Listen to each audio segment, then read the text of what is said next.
Hello and welcome back to my channel. My name is Bryony and I'm going to be telling you what self-love is and why it's so important.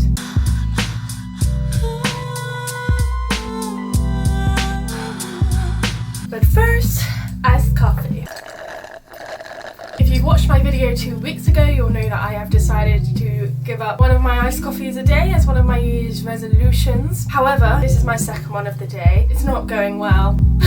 Before we get going, if you're new here, don't forget to click the subscribe button and click the notification bell so you get a notification every time I post. Otherwise, let's get going. So, what is self-love? People often confuse self-love with self-care, and it's not to say that self-care isn't self-love, but I think it should be used as well as self-love. Think about it this way. If you just practice self-care, aka having a bath, doing a bit of yoga and all this stuff, would you actually love yourself? I mean, I did that for ages and I don't think that I did. I know I didn't. So I think it has to be used in conjunction. Yes, self-care is a great tool to use to love yourself. However, you can't just solely practice self-care and expect to love yourself overnight. So what is self-love? The Oxford Dictionary defines self-love as the feeling that your own happiness and wishes are important, which I 100% agree. However, self-love is going to mean something completely different to every individual because that definition is so broad. For me, I began my self-love journey by trying to accept my body first. At this point, I thought self-love was just about loving my body, not actually who I was as a person necessarily. But self-love is so much more than just loving your body. It's loving all your emotional flaws as well. So your jealousy, your pride, your greed, your addiction. And that is really hard to do. Probably the hardest one to do. If I'm completely honest, yes, loving my body was hard, as it is expected to be. But learning to love who I am as a person, what my soul is, down everything underneath this physical entity, that was the real test. However, I felt that I couldn't start to love who I was as a person until I loved who I was as a body, if that makes sense. So yeah, I started loving my body first. Well, accepting it and then loving it. Because if you don't accept your body, you can't love it. You have to figure out what self-love means to you. And before you go on a journey of loving yourself, I think it's really important to define what you think self-love is. It will change throughout your journey, as mine did. I thought it was just about loving my body, but that is not the case. I think it's essential to acknowledge what your beliefs of self-love are before you start your journey. It's okay if you think it's a sham. It's okay if you think it's selfish. It's okay if you're scared to start your self-love journey, because it is a big thing. It is scary. The thought of digging deep into your soul, reprogramming your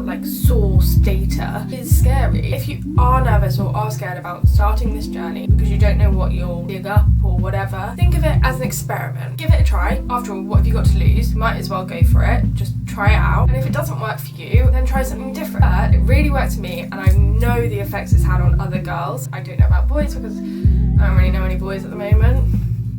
But I know a lot of girls who on Instagram are doing this and they're feeling so much better about life generally because they're a more positive person. So yeah, if you are scared, that's fine, but just do it. Sponsored by Nike. Do it!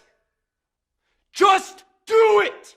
So I've talked about what I think self-love is, and I think you need to define it as I've said, but why is it important? What are the benefits? So I've banged on about what it is and how I got it, but why should you go on this journey of self-love? Why? Can't pour from an empty cup. This is in relationships, whether it is sexual, platonic, friendly, or relationships you have with another person, because unless you are a complete narcissist, you will have a bit of compassion for someone else. Some have more than others, aka nurses and caregivers who genuinely give up their whole life to help people. But even if you're not that level of compassion, you still have compassion for other people. At the end of the day, it's what makes us human, and it's been scientifically proven. Studies have shown that our society would break down if we did not have compassion for others. Let's get to the root of it. You cannot have compassion for others if you do not have compassion for yourself. It's not your fault if you constantly put others first. If you're a people pleaser, that is not your fault. You have literally been conditioned to think that. You're taught your whole life that loving yourself and putting yourself first is selfish, but that's not true, as I've just stated. If you continuously put people before yourself, you'll be left running on empty, like the cup. Think of it this way. If you are on a plane, if you're flying somewhere, if you haven't flown anywhere before, this is what happens. You've probably seen it in movies. But if you're flying somewhere, they tell you to put your oxygen mask on first before put on someone else's. Why? Because we are no use to the other people if we are passed out or dead.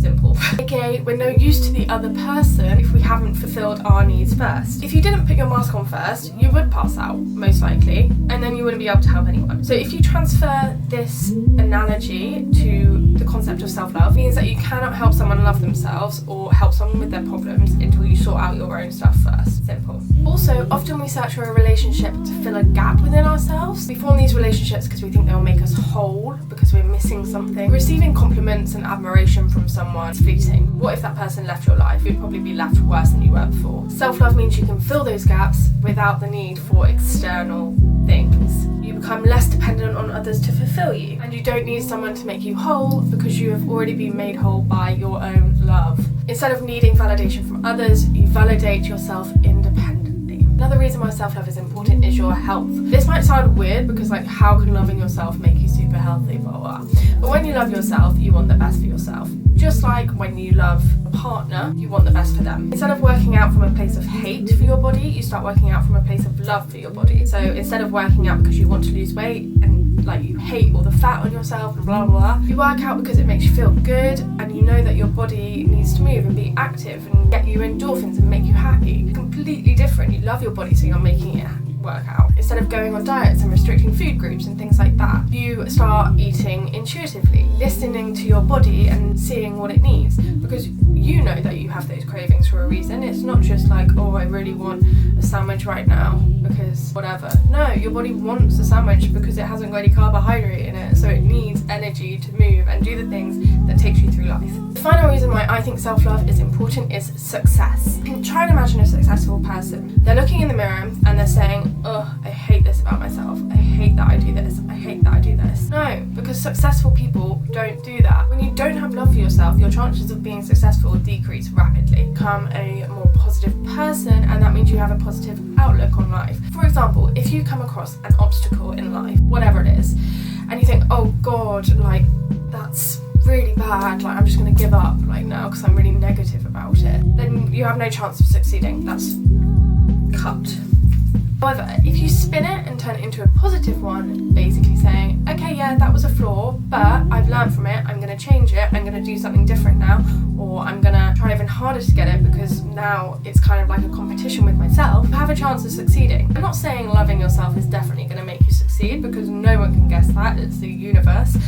But you have zero chances of succeeding if you quit. But if you continue, you at least have a chance. If you're a more positive person, love yourself, you will succeed, or you might succeed. Those are my reasons why I think self-love is essential and needed in today's society especially.